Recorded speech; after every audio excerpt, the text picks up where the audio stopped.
Bonsoir à tous, bienvenue dans ce journal. En voici les titres. Au menu du Conseil des ministres, la création du Centre d'investigation numérique, la transmission au Parlement du projet de loi de règlement définitif du budget de 2022 et bien d'autres décisions à voir.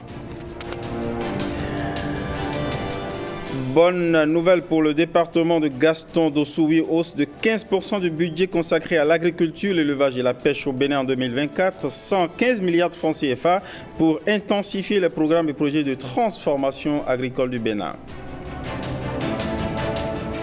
Championnat africain scolaire UFOAB, retour des héros scolaires du foot béninois. Ils viennent de remporter à nouveau le trophée africain. Ils sont accueillis avec la manière, honneur et viva. À nouveau, bienvenue à ce journal. Aujourd'hui, mercredi, réunion gouvernementale sur la vie du Bénin. Au menu du Conseil des ministres, la création du Centre d'investigation numérique, la transmission au Parlement du projet de loi de règlement définitif du budget 2022. Au rendez-vous de son office ordinaire, retrouvons le porte-parole du gouvernement pour l'intégralité des décisions. Le président de la République, M. Patrice Talon, a conduit les travaux du Conseil des ministres de ce jour, mercredi 29 novembre 2023, lesquels travaux ont donné lieu aux décisions que voici. Au chapitre des mesures normatives, en point 1, création de médailles militaires des Forces armées béninoises, FAB. Il s'agit d'un signe distinctif destiné à exprimer le témoignage et la reconnaissance de la nation au personnel et unités militaires dont les faits d'armes méritent d'être montrés en exemple ou encouragés. Au nombre de 2, ces insignes ont pour dénomination la médaille de la défense nationale et la croix du combattant. La première vise à récompenser les personnels et les unités militaires qui, au cours d'opérations nationales, multinationales, spéciales ou en service commandé, humanitaires ou militaires, se sont particulièrement illustrés par le courage et le zèle, la bravoure ou par des résultats méritoires, héroïques ou exceptionnels, voire particulièrement déterminants, pour sauver la vie des camarades ou des populations civiles et remporter la victoire sur l'ennemi. Quant à la deuxième, elle récompense les personnels et les unités militaires des Forces armées béninoises qui, au cours d'opérations nationales, multinationales, spéciales ou en service commandé, se sont particulièrement illustrés par leur bravoure et ont été grièvement blessés, sont morts ou portés disparus au combat, au pays ou hors du territoire national. Le ministre délégué auprès du président de la République, chargé de la défense nationale, veillera à l'application immédiate et rigoureuse de ces décrets. En point 2, conditions d'ouverture et d'exploitation de salles de fête. Il s'observe, depuis quelques années, une prolifération de salles de fête dans notre pays. Cette dynamique nécessite un encadrement des activités de ce secteur en pleine expansion, le constat étant fait que ces lieux de réjouissance, généralement construits en matériaux définitifs ou érigés en bâches, ne respectent, dans la plupart des cas, ni les normes en matière de construction, ni la réglementation sur le bruit. Le présent décret fixe donc les conditions à remplir et les formalités à accomplir en vue de l'obtention de l'autorisation d'ouverture et d'exploitation requise à cette fin. Celle-ci est affichée à l'entrée de la salle de fête. Les salles de fête doivent disposer de parkings dimensionnés en fonction de la capacité d'accueil et remplir les conditions d'hygiène et de salubrité telles que prescrites par les dispositions légales et réglementaires en vigueur sur l'hygiène publique en République du Bénin. Enfin, il est à signaler qu'à compter de la publication de ce texte, un moratoire de 12 mois est accordé à tout exploitant d'une salle de fête à titre professionnel déjà en activité pour s'y conformer. En point 3, création du Centre national d'investigation numérique. La nécessité impérieuse de poursuivre la lutte contre la cybercriminalité a conduit à la redéfinition des axes stratégiques implémentés jusqu'ici en vue de consolider les efforts des entités impliquées pour de meilleurs résultats. Cette détermination s'est traduite par le recours à des technologies plus modernes, le renforcement en ressources humaines et la coordination des activités opérationnelles. En décidant de créer une structure unique, constituée de multiples compétences, le gouvernement se fixe comme objectif l'efficacité plus affichée dans toutes les investigations liées à l'usage des nouvelles technologies. Ainsi, le Centre national d'investigation numérique reprendra les attributions de l'Office central de répression de la cybercriminalité et disposera de missions plus élargies, absorbant partiellement celles de l'Agence des systèmes d'information et du numérique ASIN relatifs à la lutte contre la cybercriminalité. Les ministres concernés sont instruits de veiller à l'opérationnalisation diligente de cet organe. Au titre d'autres mesures normatives, ont été adoptés les décrets portant approbation des statuts de l'Agence nationale de normalisation, de métrologie et du contrôle qualité, création de la Société de développement hôtelier du Bénin et approbation de ses statuts, modalités de reversement et de reclassement de 234 fonctionnaires de police dans le corps des officiers de police au grade de commissaire de police stagiaire et commissaire de police de deuxième classe. Transmission à l'Assemblée nationale pour examen et vote du projet de loi de règlement définitif du budget de l'État, exercice 2022. Transmission à l'Assemblée nationale pour autorisation d'adhésion de la République du Bénin à la Banque européenne pour la reconstruction et le développement. Au chapitre des communications, en point 1, réalisation des études architecturales et techniques en vue de la réhabilitation des bâtiments de la Société de radiodiffusion et de télévision du Bénin, SA. Les études menées dans le cadre de la modernisation de l'environnement audiovisuel public ont recommandé, entre autres, la réhabilitation du bâtiment dénommé BB24, celui de la radiodiffusion nationale abritant les locaux de la direction générale et celui du centre de transmission. La démolition de bâtiments du journal télévisé où sont logées la direction de la télévision nationale et celle de la production des émissions télévisées. La construction d'un nouvel édifice moderne aux normes internationales appelé Maison des médias publics pour abriter les médias publics. L'élaboration des plans et la réalisation des études architecturales sont déjà en cours par un partenaire identifié aux fins de disposer des documents d'avant-projet relatifs à la dite Maison des médias. Quant au volet réhabilitation de bâtiments, il s'inscrit parfaitement dans cette logique et c'est pourquoi le Conseil a marqué son accord pour la réalisation des études architecturales par un cabinet de bonne réputation. Le ministre du Numérique et de la Digitalisation et le ministre du Cadre de vie et des Transports chargé du développement durable veilleront à la bonne exécution de la mission. En point 2, contractualisation avec des bureaux d'études techniques pour la validation des dossiers d'exécution, de suivi et le contrôle des travaux de construction, réhabilitation et d'équipement des infrastructures standards du secteur de l'éducation.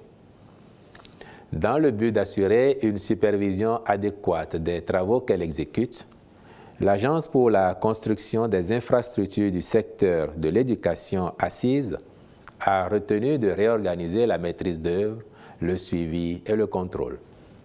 Pour ce faire, 6 bureaux d'études évoluant dans les 12 départements sont recrutés au regard de leur capacité technique et de leur potentiel en ressources humaines qualifiées pour le suivi des missions d'études techniques, de surveillance et de contrôle des travaux de construction des infrastructures standards, salles de classe, blocs de latrines, blocs administratifs, laboratoires, bibliothèques, magasins, etc., sur la base d'un partenariat pluriannuel.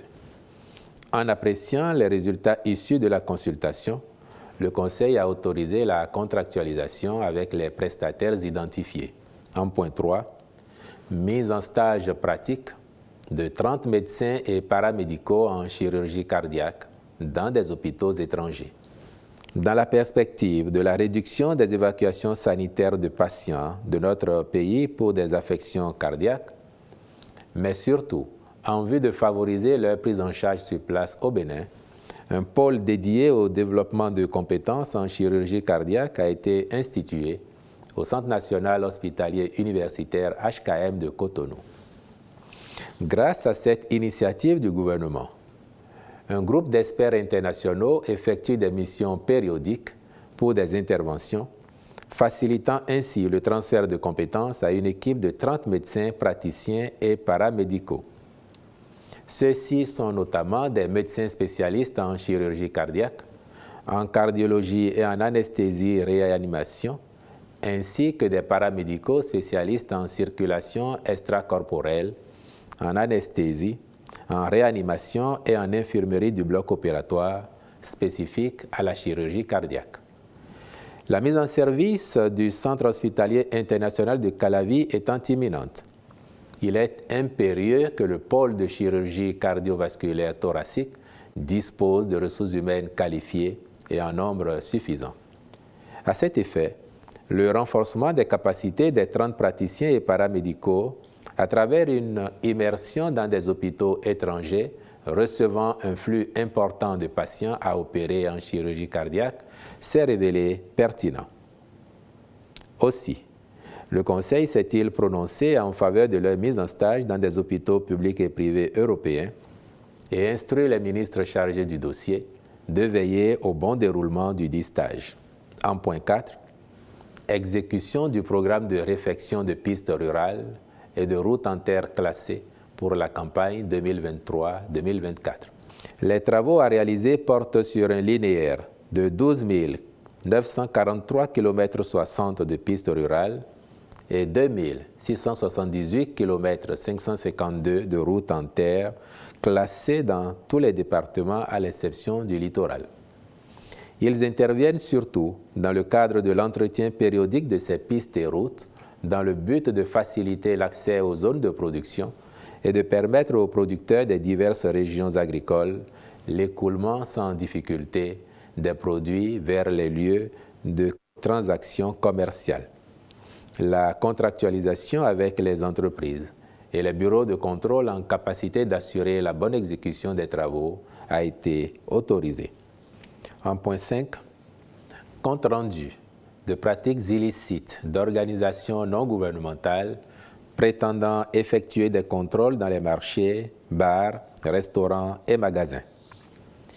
Il a été rendu compte au Conseil de pratiques qui tendent à se développer dans nos communes et qui consistent, pour certains individus, à se présenter comme membres ou représentants d'ONG munis d'ordres de mission avec pour objectif d'opérer des contrôles dans les marchés, bars, restaurants, boutiques, magasins, supermarchés, etc., sous le prétexte d'œuvrer pour la protection des consommateurs. Arborant parfois des tenues qui laissent croire qu'ils relèvent de la police républicaine, ces personnes mal intentionnées intimident les opérateurs économiques et vont jusqu'à les rançonner. Ces faussaires, prétendument mandatés à des fins de contrôle, passent en amont dans les commissariats de police pour faire cacheter leurs supposés ordres de mission. Ce faisant, ils achèvent de convaincre les populations du caractère licite de leurs activités.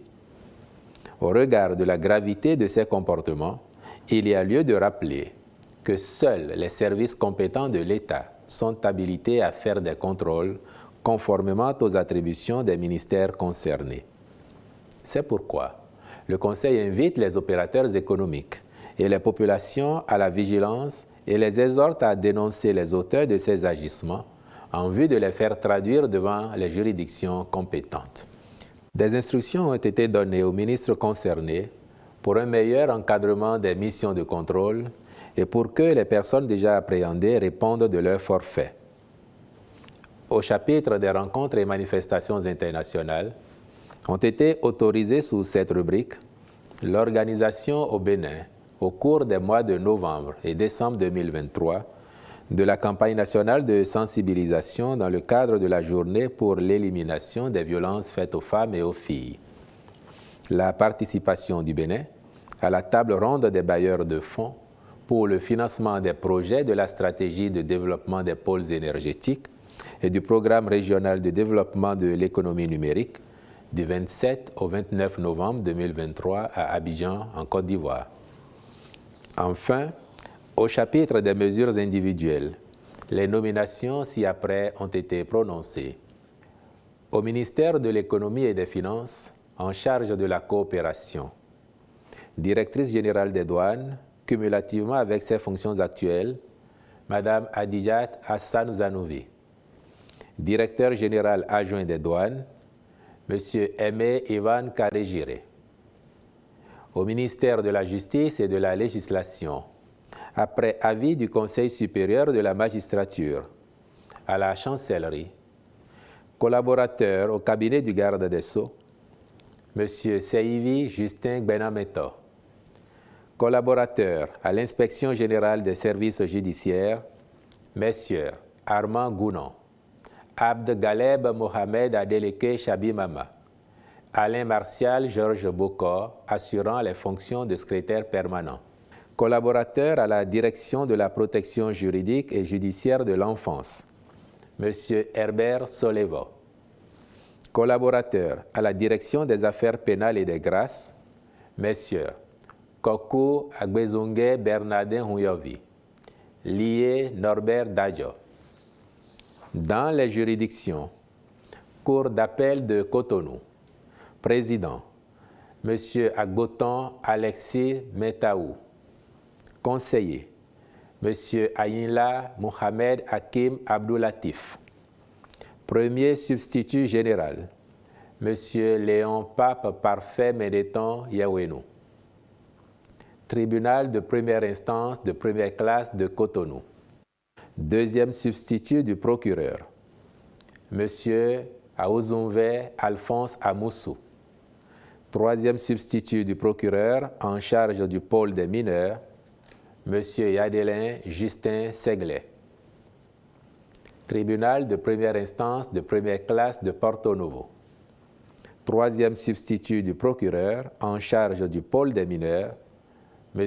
Enayon Sikiru Rafiou. Tribunal de première instance de deuxième classe d'Abomey-Calavi. Juge du premier cabinet d'instruction, M. Armik Mentounse Charmant Rovinis Widojiche. Juge du deuxième cabinet d'instruction, M. Zinsou Shivan Afavi. Tribunal de première instance de deuxième classe de Ouida. Juge du deuxième cabinet d'instruction, M. Sedro Eude Sosounto. Tribunal de première instance de deuxième classe de Pobé. Juge du premier cabinet d'instruction, Mme Akoua Gisèle Soglohun. Juge du pôle des mineurs, Mme Mignonhin Constantine Sodin-Yessi. Cour d'appel d'Abomey. Conseiller, M. Assé Massimilien Péounou. Tribunal de première instance de deuxième classe d'Abomey. Juge du premier cabinet, M. Firmin Amoussou. Tribunal de première instance de deuxième classe d'Aplaoué. Juge du premier cabinet d'instruction, M. Aldo Charbel Nyakadja.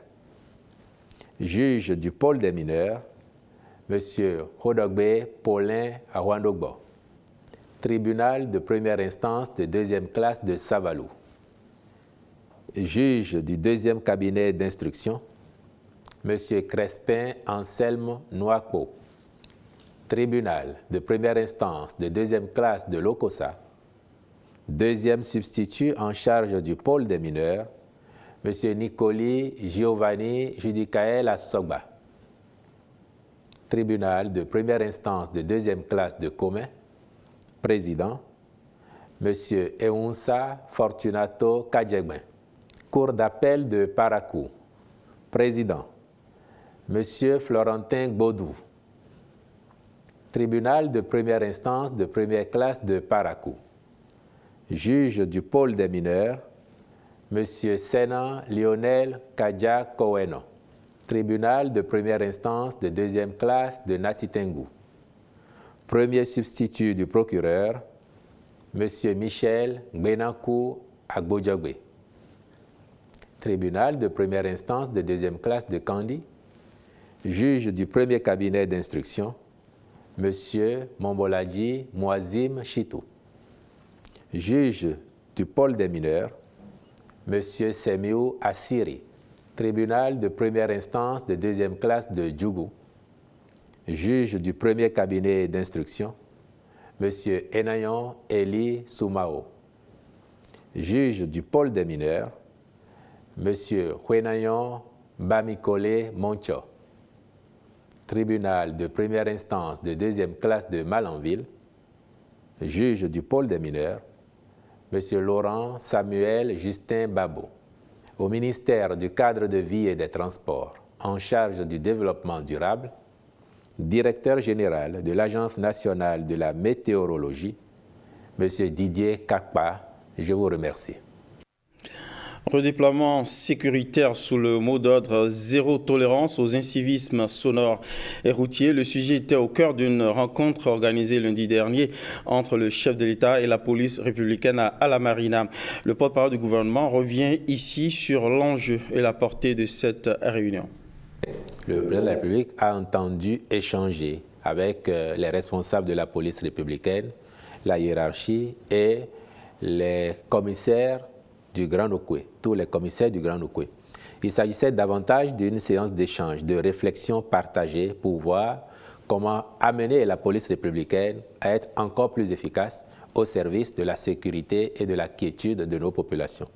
Nous reconnaissons tous que depuis 2016, des avancées importantes ont été réalisées en ce qui concerne l'attitude de nos policiers républicains, en ce qui concerne les services qu'ils délivrent, en ce qui concerne aussi la prévention et la gestion de l'insécurité dans notre pays, à telle enseigne qu'aujourd'hui, nous sommes d'avis pour reconnaître que s'il n'y a pas d'insécurité zéro, au moins la sécurité est globalement bien garantie dans notre pays. Mais le président de la République, on le sait désormais, est perfectionniste et pense qu'il y a moyen d'amener la police à faire un pas de plus dans la promotion de cette sécurité, de la coproduction de la sécurité, mais aussi du vivre ensemble, et que de ce fait, il y a certains pans de la vie en société qui mériteraient d'être encore pris en charge par la police républicaine en ce qui concerne la prévention, le signalement des infractions éventuellement et ou leur prise en charge. Et donc, comme cela initialement n'est pas dans les tests qui régissent la police républicaine, il voulait d'abord voir avec les acteurs eux-mêmes, est-ce qu'il y aurait possibilité, en intégrant ces nouvelles dimensions à leurs tests, est-ce qu'ils seraient en capacité de les prendre en charge. Et fort heureusement, les discussions ont été positives. Le chef de l'État a noté la disponibilité de ses interlocuteurs qui ont compris le sens de ces préoccupations et qui ont indiqué qu'une fois qu'ils auraient les actes réglementaires qui fondent leur pouvoir à pouvoir prendre en charge ces secteurs-là, c'est avec dévouement, c'est avec enthousiasme, mais aussi avec beaucoup de responsabilité qu'ils accompliraient leur mission au nom de la République. Après cette réunion avec la police républicaine, on le sait, le chef de l'État a reçu pendant 4 heures d'horloge le parti d'opposition, les démocrates, avec son leader, le président Boni Yayi. Le porte-parole du gouvernement revient sur cette rencontre, mais la rencontre en perspective avec le contexte et les enjeux politiques de l'heure et les leçons qu'il en tire, que voici.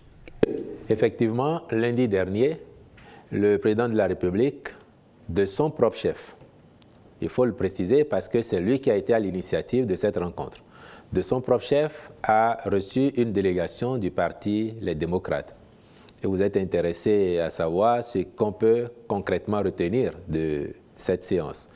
Vous avez dû suivre les comptes rendus qui ont été diffusés, mais votre question appelle à préciser effectivement que plusieurs points ont été en débat, notamment celui qui portait sur la préoccupation de ce parti relative à la fiabilité de la liste électorale, dont il réclame un audit. Le président de la République s'est montré tout à fait disponible et ouvert, et vous l'avez vu, a offert à ce parti la possibilité de recourir à des experts de son choix, lesquels seront mandatés pour procéder à l'audit. Je rappelle que dans le cadre des législatives de janvier 2023, l'ANIP avait déjà offert la possibilité à tous les partis de participer à l'audit de la liste. Et ils ont eu la possibilité de se rendre à l'ANIP avec des experts de leur choix. Mais cette fois-ci, c'est une préoccupation spécifique au parti Les Démocrates. Et le chef de l'État leur a demandé d'aller chercher les experts de partout où ils veulent, juste de s'assurer que ce ne soit pas fantaisiste et que si éventuellement le parti n'avait pas les moyens de payer les honoraires des experts, lui, il solliciterait du gouvernement l'autorisation que l'État prenne en charge les frais irrelatifs. Je crois qu'il n'y a pas meilleure marque de transparence que celle-là. Demander à celui qui demande d'aller chercher lui-même quels seraient les acteurs qui mettraient en œuvre sa demande, et je crois que c'est franchement un acte de grande transparence, je dirais de transparence absolue, et qu'il n'y a pas meilleur gage de la disponibilité du chef de l'État à montrer à ses interlocuteurs, notamment ce parti d'opposition, qu'il n'y a pas péril en la demeure et qu'il n'y a rien d'irrégulier que l'on voudrait cacher.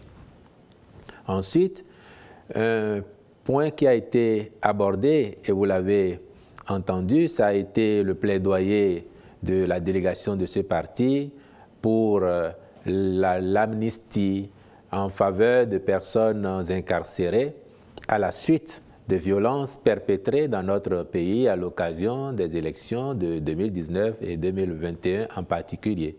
Et à ce propos, le président de la République a tenu à être clair pour dire que de sa position et de son point de vue, autant les jeunes gens, étudiants notamment, qui ont pu être manipulés pour être déversés dans les rues à l'effet de commettre des forfaits, autant ils comprendraient bien que ces personnes, ces enfants de la République, puissent bénéficier de la magnanimité républicaine.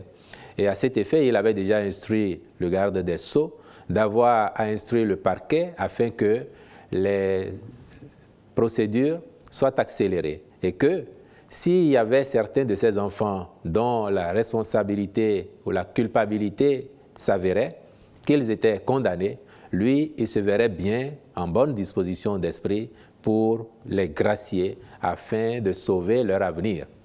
A contrario, le président de la République a indiqué qu'il lui semblait pertinent, en tant que responsable, de prôner le sens de responsabilité à l'égard de tous et en particulier à l'égard des acteurs politiques.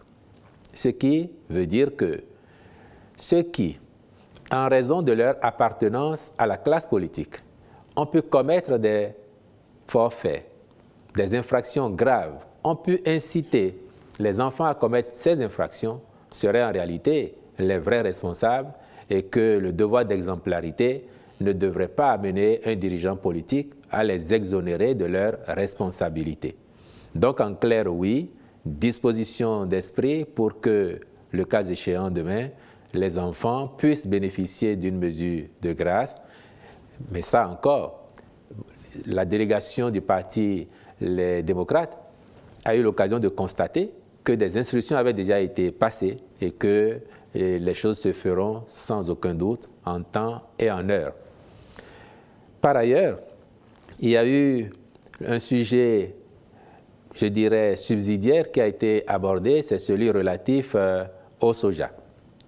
Et à cet effet, vous avez noté que, avant même cette rencontre, qui, une fois encore, a été faite à l'initiative du chef de l'État, parce qu'il n'y a pas eu de demande d'audience introduite par le parti, avant cette rencontre, le gouvernement avait pris de nouvelles mesures incitatives au profit de la filière soja et en particulier au profit des producteurs, à savoir ramener la taxe ou la contribution à la promotion et à la recherche agricole à 30 francs CFA par kilo, ce qui n'était pas le cas la saison dernière puisque c'était de 140 francs. Et il s'est fait que cette mesure d'application immédiate sur le terrain a donné lieu parfois encore à des tentatives de ruse de certains acteurs qui faisaient croire aux producteurs qui convoyaient leurs produits sur Cotonou que la taxe n'avait pas changé et qu'ils avaient encore à supporter plus que 30 francs le kilogramme, étant entendu déjà que la taxe n'est pas à la charge du producteur, mais plutôt de l'exportateur. Et à cet effet, les instructions du chef de l'État nous avaient déjà conduit à préparer un projet de communiqué du gouvernement pour rappeler et repréciser que cette contribution est de 30 francs par kilogramme et qu'elle est à la charge de l'exportateur. Donc, incidemment, le sujet a été abordé et les clarifications nécessaires ont été apportées pour faire savoir que la mesure était d'application immédiate. Donc là encore, il ne faut pas que certains fassent croire qu'ils ont remporté une quelconque victoire parce que ce serait de leur fait qu'une telle décision aurait été prise. Il n'en est rien, je puis vous l'assurer. Et puis de façon globale, je crois qu'on a assisté à un moment républicain avec le chef de l'État dans la posture du père de famille, mais davantage d'homme d'État, qui a apporté les explications, les clarifications nécessaires afin de faire comprendre à ses hôtes la nécessité de préserver nos acquis, la nécessité pour les acteurs politiques de savoir raison garder, de savoir jusqu'où ne pas aller pour ne pas compromettre la bonne réputation de notre pays, la sacrifier même sur l'autel des intérêts politiciens ou partisans. Et je crois que nos compatriotes qui ont suivi ces instants savent très bien rendre à chacun le mérite qui est le sien. Et les réactions à la rencontre intervenue entre le président Talon et les démocrates ne se sont pas fait attendre. Désavoués par Boni Yayi, qui ne reconnaît pas la FCBE comme parti d'opposition, les compagnons de Paul Rompé protestent face aux médias cet après-midi. Ils ont fait des mises au point et menacé l'ancien président de la République de poursuites en cas de récidive. On écoute Salomon Odio, secrétaire administratif du parti FCBE. Nous sommes aujourd'hui devant vous pour faire quelques mises au point. Notre formation politique a servi M. Boni Yayi durant ses 2 mandats à la tête de notre pays. Mais à la fin de ces 2 mandats, contre toute attente et à l'encontre de la volonté de presque tous ses compagnons, il a suscité la candidature de M. Lionel Zinsou, que nous avons tous soutenu. Le bout du processus a été un échec, ce qui nous plaçait d'office dans l'opposition au régime qui venait de nous arracher le pouvoir. Chaque responsable en ce qui le concerne s'est investi dans la participation de notre parti aux élections législatives de 2019. Mais pendant que le pouvoir travaillait à créer les conditions pour nous en empêcher, M. Boni Yayi, notre président d'honneur, en ce moment, était aussi dans la prédisposition que nous boycottions les élections. Ainsi donc, nous avons assisté à toute une mobilisation pour un soulèvement. Ayant tiré les conséquences des violences à un moment où nous n'avions plus d'existence légale, nous avons décidé, dans le but de préserver la paix dans notre pays, de remplir les formalités pour avoir notre récépissé d'existence légale afin de continuer le combat politique, toujours dans l'opposition au régime en place. Chers compatriotes, ce choix fait par la plupart des responsables du parti n'a pas plu à M. Boni Yayi, toujours animé par l'esprit de vengeance alors qu'il avait accepté le récépissé et qu'ensemble, nous avons décidé de participer aux élections communales de 2020. Il a unilatéralement décidé de démissionner du parti avec comme consigne ferme l'interdiction d'utiliser son nom et son image sous peine de poursuite judiciaire. Malheureusement, malgré le respect observé vis-à-vis de lui, M. Boni Yayi n'a jamais cessé de calomnier, de vilipender et de traîner dans la boue notre parti et ses responsables depuis 2020. Le 10 novembre 2023, le même personnage a saisi notre parti et lui a demandé une audience à l'effet du regroupement des partis de l'opposition. Il est clairement mentionné dans leur demande d'audience ce qui suit. Je cite, « Le Parti Les Démocrates souhaite renforcer les liens avec les forces de l'opposition. » Fin de citation. Comment comprendre que quelqu'un qui vous envoie une telle demande le 10 novembre et à laquelle vous avez répondu favorablement se retrouve le 23 novembre 2023, soit 2 semaines après, devant le président Patrice Talon et dit que vous n'êtes pas de l'opposition.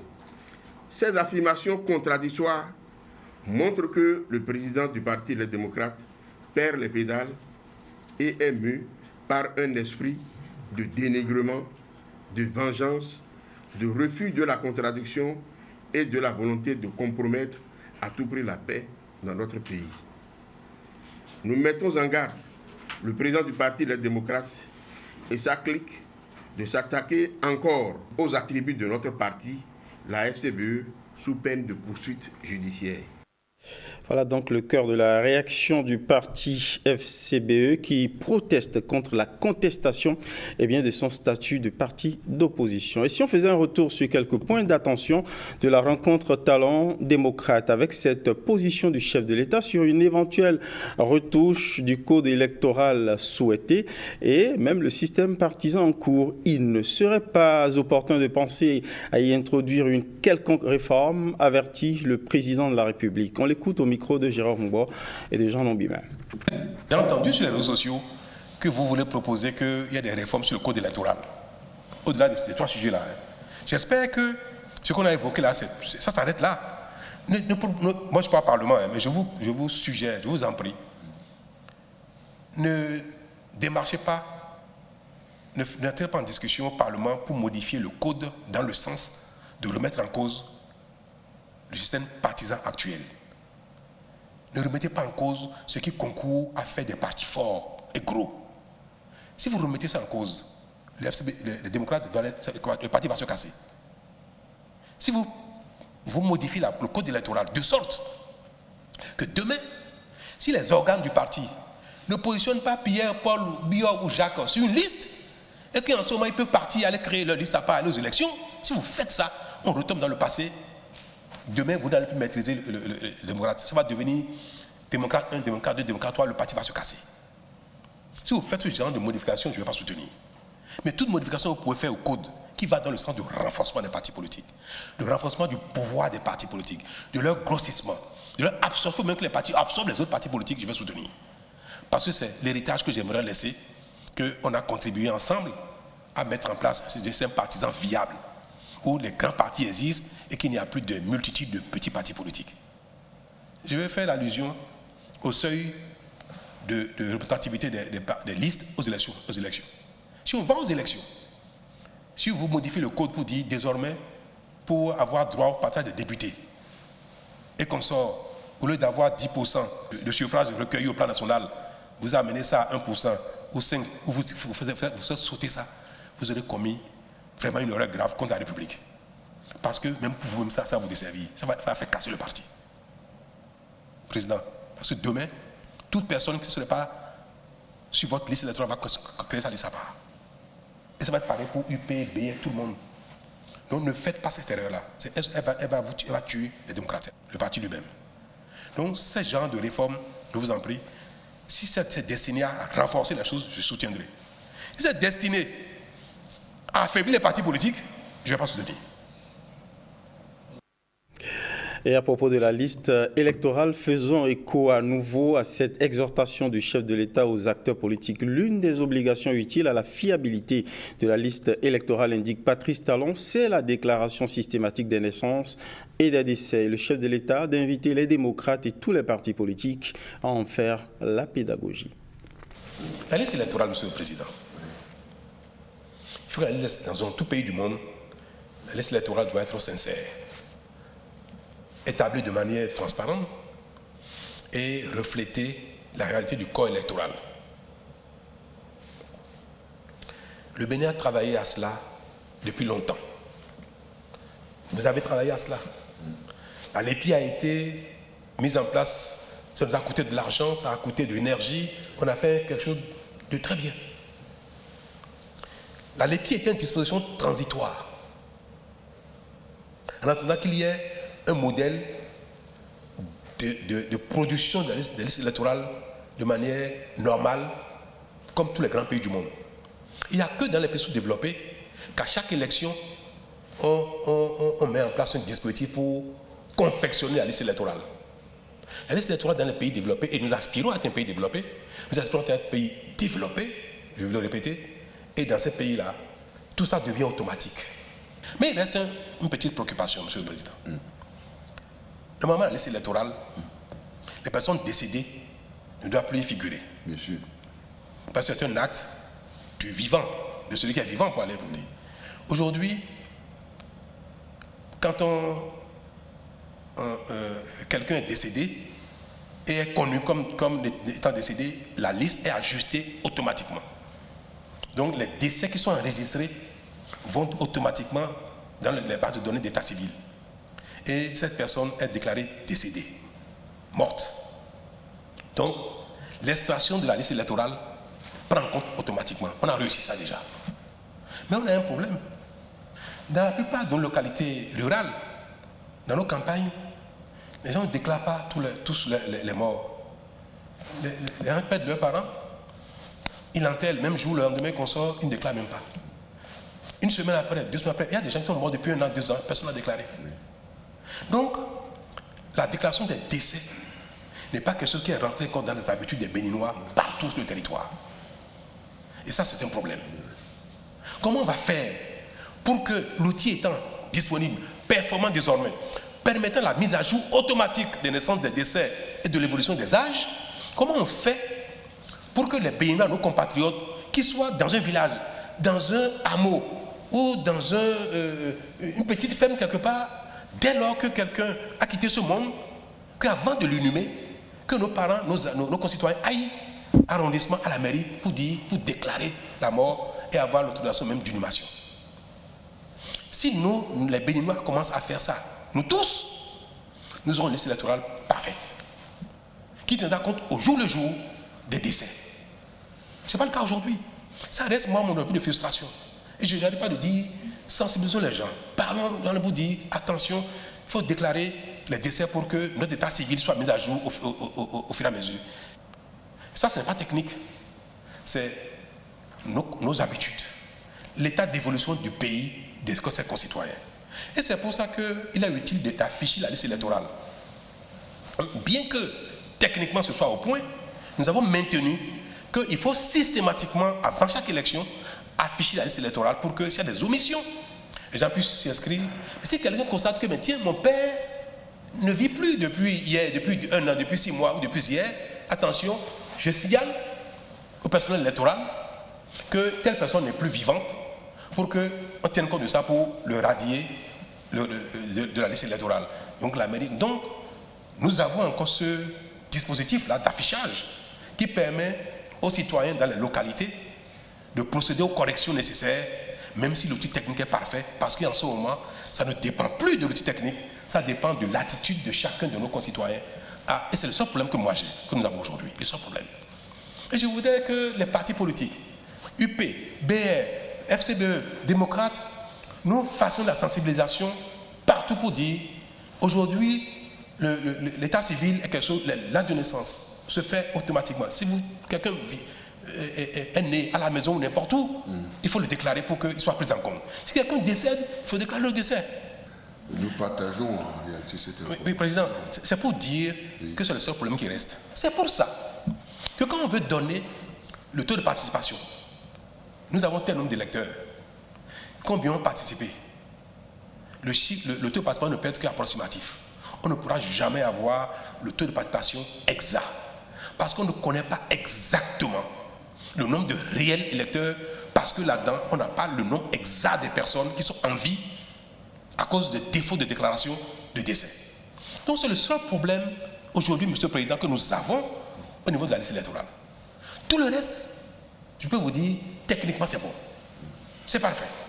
Les extractions à partir de 18 ans sont automatiques. Et l'une des doléances portées par les démocrates au chef de l'État, c'est la présence de l'opposition au sein des institutions de la République. Une grave erreur, analyse Patrice Talon, on l'écoute. Depuis que la Sénat a été instituée au Bénin, il y a eu beaucoup de partis d'opposition importants dont aucun représentant n'a siégé à la Sénat. Est-ce que tous les partis d'opposition doivent forcément désigner quelqu'un à la Sénat? Parce que si on fait ça, demain, nous allons passer de 6 ou 7 à 9 à 10 à 20 peut-être. Mais l'esprit de nos lois, de notre constitution, des dispositions électorales, n'est pas que, au gré de chaque mouvement d'opposition, mutant, parce qu'on peut être opposition aujourd'hui et demain être partenaire. Il se pourrait que demain les démocrates soient partisans de Patrice Talon avant la fin de mon mandat. C'est bien possible. Ça, on a l'habitude de voir ça. Rien ne dit que vous serez opposition à Talon au régime actuel jusqu'en 2026. C'est pour ça que je voudrais vous prier de faire de vos craintes un stress légitime et normal quand on est en compétition. C'est normal. Mais son stress, ses appréhensions, parce que nous sommes des humains, ne doivent pas nous amener à exiger, au risque d'enflammer le pays. Parce que quand vous parlez, nos concitoyens ont l'impression que Talon a tout changé. Oh, c'est pas vrai, je n'ai rien, j'ai touché à rien dans cette disposition-là. Nos concitoyens ont l'impression que les élections à venir vont être encore des élections à feu. Ce n'est pas vrai que rien ne devrait nous amener, que les élections sont passées récemment sans histoire. Et pourtant, vous n'étiez pas au Parlement. Et pourtant, vous n'étiez pas à la Sénat. Pourquoi les élections générales 2026 ne se passeront pas comme celles qui sont passées par laquelle vous avez été élu au Parlement? Pourquoi pas? Pourquoi voulez-vous que ça change? Et je voudrais que le président veille à ce que les démocrates ne développent pas un tel état d'esprit. Que les démocrates ne soient pas un parti de feu. Même si dans votre logo, il y a des flammes, ne soyez pas incendiaires, comme on dit. Non, ne faites pas ça. En tout cas, moi, je ne permettrai pas ça. Le parti n'est pas comme ça, président. Ne soyez pas incendiaire. Non, non. Je ne peux pas incendier le pays que j'ai dirigé, président. Dites-leur ça aussi. Non, non.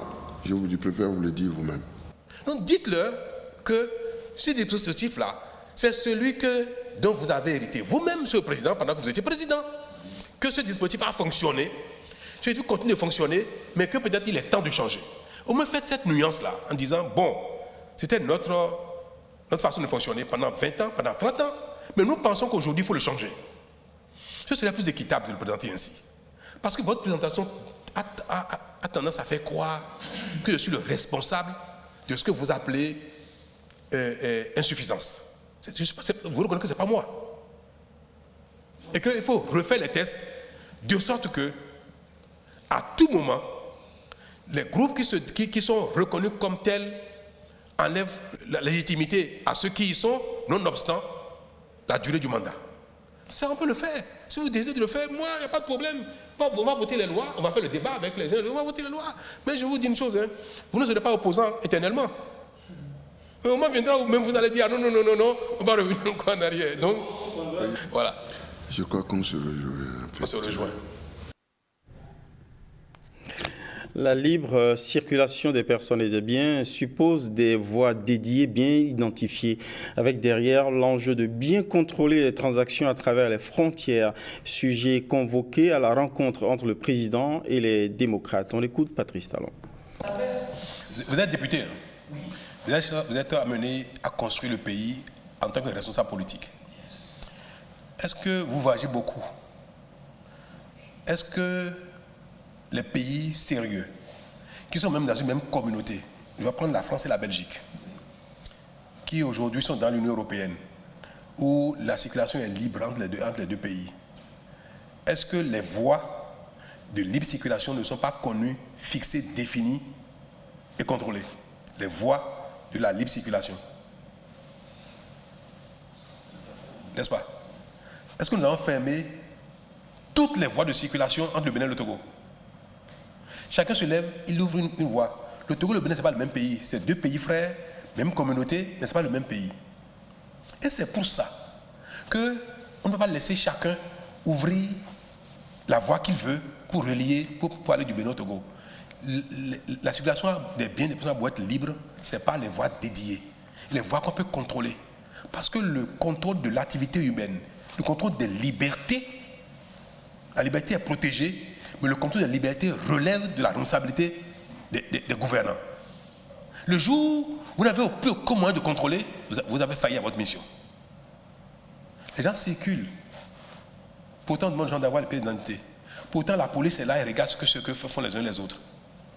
La liberté de circuler, d'aller et de venir ne veut pas dire aller et venir avec un état aveugle. Parce que le jour, le mal va s'abattre sur vous, si vous êtes aveugle, vous disparaissez. C'est pour ça qu'on ne peut pas permettre que les voies de circulation des personnes et des biens soient anarchiques. Par région, on a défini quel est le poste là où il peut y avoir la douane, la police, la sécurité qu'on sort. Les autres, il faut fermer les voies. Trop de voies ont été ouvertes par anarchie. Moi, j'ai choisi de faire des choses pour que monsieur profite pour d'un pays où il y a de l'ordre. Je n'ai pas trouvé d'autres moyens faciles de fermer ces voies définitivement. Mais ce n'est pas bien qu'il y ait autant de voies de circulation anarchique entre les... Après le Togo, le Togo, ce sera côté est. Le Bénin va être un pays sérieux, respecté, ordonné. Où aller au Nigeria, il y a les voies dédiées. Aller au Togo, il y a les voies dédiées. Aller au Bénin, il y a les voies dédiées. On ne peut pas continuer comme ça. Donc, pour un député que vous êtes, pour un responsable politique, ce n'est pas bien de dire que la circulation doit être anarchique entre le Bénin et le Togo. Ce n'est pas bien. Il faut indiquer que ces concertations entre le président de la République et l'opposition campée par les démocrates ont eu la vertu de renouer avec le dialogue politique. Dans les foulées de l'ancien président Boni Yayi, l'ex-chef d'État Nicéphore Dieudonné Soglo a aussi été reçu par l'actuel locataire de la Marina, mais à domicile. Au menu des échanges, des questions politiques brûlantes de l'heure. À l'initiative de Patrice Talon, bien sûr. Analyse de l'acte politique avec Ulvaeus Balogun. C'est à une réunion aux allures d'échanges directs que les Béninois ont eu droit ce lundi, lors de la rencontre entre le président de la République, Patrice Talon, et le parti d'opposition, les démocrates, conduits par l'ancien président Boni Yayi. Loin des tintamarres, des sujets politiques à polémique ont été abordés sans langue de bois et dans un franc-parler reconnu au chef de l'État.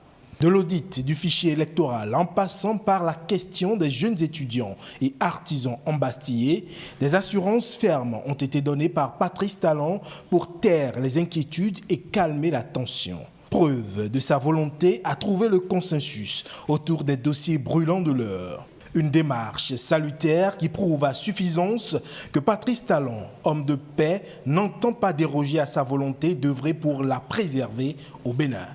L'autre acte qui renforce cette position dans l'opinion publique nationale et internationale est l'invitation mardi à son domicile privé de l'ancien président Nicéphore Soglo. Deux rencontres qui procèdent du dialogue nécessaire et indispensable entre les acteurs politiques, notamment le chef de l'État et les partis opposés à sa gouvernance, avec en ligne de mire la paix, la cohésion et l'inclusion sociopolitique indispensables pour une meilleure gouvernance et la sauvegarde des acquis démocratiques. En effet, construire pour le futur nécessite des concessions, des réajustements et surtout l'instauration d'un climat de paix et de concorde. Patrice Talon en a fait son credo. La preuve, à son initiative, la classe politique béninoise s'est remise à discuter. À travers cet acte, le chef de l'État démontre, s'il était encore nécessaire, que la République est au-dessus des divergences personnelles. Mieux, sa démarche est le signe d'une volonté politique à instaurer un climat favorable et inclusif aux élections générales de 2026. On change totalement de registre avec cette hausse substantielle de 15% du budget du ministère de l'Agriculture, de l'Élevage et de la Pêche. Un budget défendu par un Gaston Kossidossoui, sans doute ravi d'annoncer aux parlementaires les projets et programmes qui seront irrigués par les 115 milliards de francs CFA ainsi affectés. Enjeux, transformation agricole et agro-industrielle du Bénin. On écoute le ministre Dossoui. Nos besoins sont plus importants. En cette année 2024, nous sommes vraiment en année de croisière sur le déroulement du PAG 2. Et beaucoup d'actions devraient pouvoir aller vite. En l'occurrence, les actions relatives à la fourniture et à l'accompagnement pour améliorer la productivité agricole et les productions, les actions pour faciliter et accompagner les acteurs dans la transformation de nos produits pour créer plus de valeur ajoutée, pour créer plus d'emplois sont nos préoccupations. Dans les faits et concrètement, qu'est-ce que nous faisons aujourd'hui pour être certains que demain ne sera pas chaud en matière de sécurité alimentaire et nutritionnelle, pour produire davantage du riz, produire davantage de maïs et faire gagner de l'argent aux divers producteurs. Qu'est-ce qu'on fait pour produire davantage de lait, de la viande, surtout lorsque nous avons en perspective qu'à l'horizon 31 décembre 2024, nous n'allons plus importer des produits à base de volaille. Qu'est-ce que nous faisons pour doper davantage nos systèmes d'élevage, nos systèmes d'aquaculture, nos programmes de pêche et avoir des produits halieutiques de qualité? C'est tout cela qui font la structure de ce programme 2024. Le budget 2024 est structuré en 4 grands programmes. Un programme d'appui au service du secteur qui, au fait, fait à peine 7,8% du budget. Mais un programme agriculture, production végétale, toutes les spéculations confondues en production végétale, qui fait à peu près 89 milliards, soit 77% du budget. Un programme élevage qui absorbe à lui 9,2 milliards de francs et un programme d'aquaculture et pêche d'un montant de 7 milliards 75 millions contre 5 milliards 6 l'année dernière. Je ne vous dirai pas tout ce que nous mettons dans le dispositif de produire les semences, d'accompagner les producteurs d'avoir des intrants de qualité à temps et régulièrement. Puis surtout, le contrôle régalien qui doit suivre toutes ces productions-là pour que les normes soient respectées. Nous devons maintenant orienter notre accueil davantage vers l'exportation, la diversification de l'exportation de nos produits, que ce soit le coton, que ce soit le cajou, que ce soit le soja, que ce soit le karité ou que ce soit l'ananas et autres là, toutes ces productions aujourd'hui sont sujettes à l'exportation.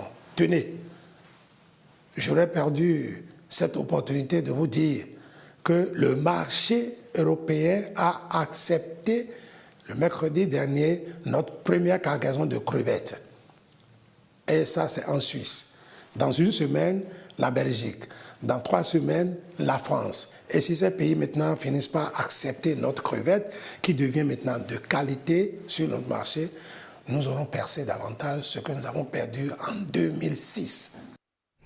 Le passionné Gaston Kossi-Dossou. Et on finit ce journal par les lauriers de nos guépards scolaires. Après leur brillante performance au Togo, nos footeux et footeuses de moins de 15 ans ont été reçus par le ministre en charge des sports qui leur a fait simplement chapeau bas. Témoin Marlène Kassa, Ernest Tétégou.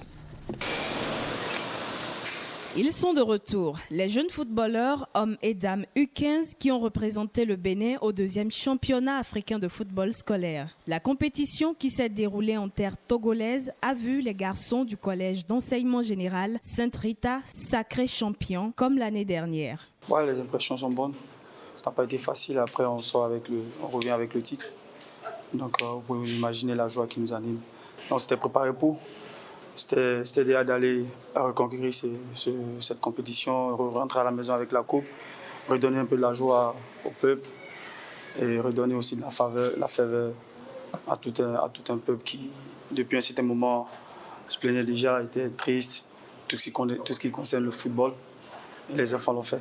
Avant de commencer, nos coachs nous encouragent de rester calme quand on est sur le terrain, de se concentrer sur les matchs. Même si l'adversaire t'a fait tout ce qu'il veut, de se concentrer, de rester dans le match. Les filles du même collège s'en sortent avec la médaille de bronze en occupant la 3e place. On est venu sur le terrain à quelques secondes seulement de la rencontre. On nous envoie la feuille de match et on constate que c'est le gala qu'on rencontre.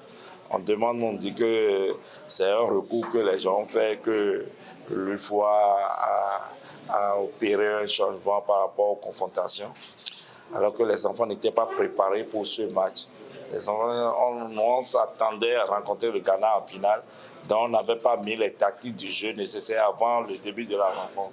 Il y a un peu de satisfaction, mais accompagné de déception quand même, parce qu'on a laissé le trophée s'envoler cette fois-ci. Le ministre nous a encouragé et il a dit de continuer, et surtout les études à l'école comme au terrain.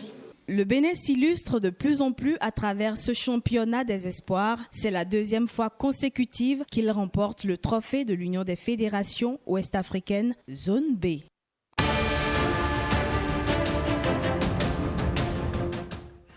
On finit donc ce journal, non sans un tour à l'international, et c'est Ginelle Afouda Monsiabouka qui nous y amène.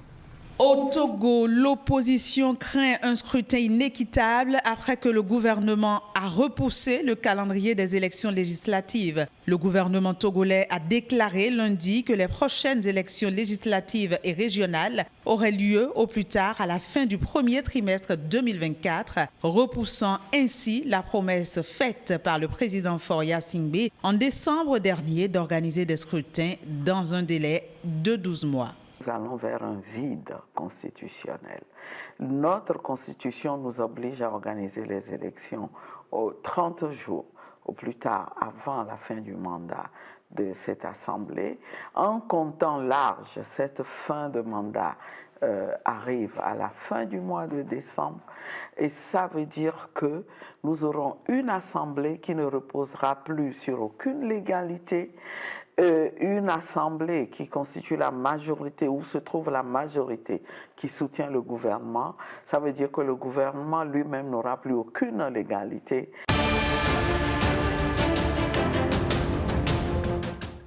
De hauts responsables sierra-léonais ont estimé mardi que les troubles enregistrés dimanche à Freetown sont le fruit d'une nouvelle tentative de coup d'État en Afrique de l'Ouest, impliquant des soldats et des gardes de l'ancien président Ernest Bai Koroma.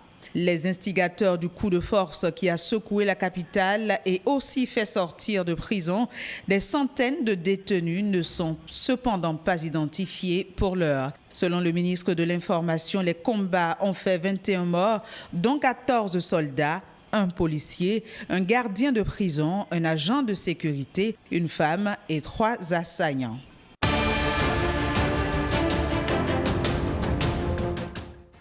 Un accident d'ascenseur a causé la mort de 11 employés d'une mine de platine sud-africaine. Le drame est survenu lundi alors que l'ascenseur les remontait à la surface à la fin de leur journée de travail. En tout, 86 employés se tenaient debout dans cet ascenseur. Les 75 survivants ont dû être hospitalisés et 14 d'entre eux sont dans un état critique. Parmi les blessés, beaucoup souffrent de fractures au niveau des chevilles et des jambes.